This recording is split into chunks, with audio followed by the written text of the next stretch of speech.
Naam, habari za wakati huu Mwanabaharia TV, karibu tuendelee kuzitazama zile taarifa ambazo tuko nazo. Moja ya taarifa ambayo imekwenda kasi zaidi kwenye mitandao ya kijamii ikimhusu kada wa Chadema Godbless Lema. Amepinga mpango wa baadhi ya halmashauri kuanzisha kodi ya maji ya kuogelea, akisema maendeleo ya miji yanapaswa kujikita katika kuboresha miundombinu kama barabara, umeme, maji na upangaji bora wa makazi badala ya kuongeza tozo mpya. Amesema huduma bora huongeza thamani ya mali na mapato kupitia kodi ya majengo, jambo alilodai ni mfumo endelevu zaidi. Kauli yake imezua mjadala mtandaoni, huku akirejea pia pendekezo la kugawa eneo la Arusha Gymkhana Club kama mfano wa maamuzi yanayoweza kuathiri maendeleo ya jamii.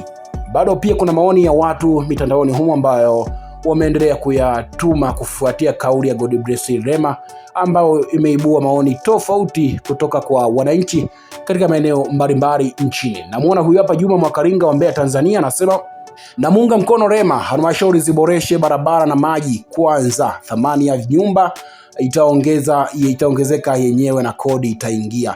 Neema Paul wa Dar es Salaam, Tanzania, anasema kodi ya bwawa sio kipaumbele kwa sasa, tunahitaji umeme wa uhakika na mifereji mizuri kabla ya tozo mpya. Danieli Mrema wa Arusha anasema hoja yake na mantiki, maendeleo ya miji yanayotokana na miundombinu bora, si kuongeza kodi kila mara. Rehema Ari wa Mwanza, Tanzania, anasema kama mtu ana uwezo wa kujenga bwawa anaweza kulipa kodi yake, lakini bado halmashauri zizingatie usawa kwa wananchi. Na weka nukta na ujumbe kwake. Hassan Omari wa Dodoma, Tanzania, anasema mapato yanahitaji kuendesha miji, labda kuwe na mjadala mpana kabla ya kuamua. Je, wewe Mwanabaharia TV, maoni yako ni yapi kuhusiana na taarifa hii ya kada wa chama cha demokrasia na maendeleo Chadema? Mimi naitwa Friday Mangomare, nitarejea hapo baadaye kuja kupitia maoni yako ambayo utakuwa umetutumia hapa. Asante kwa kuifuatilia Baharia TV. Usisahau kulike, kusubscribe, kucomment na kushare.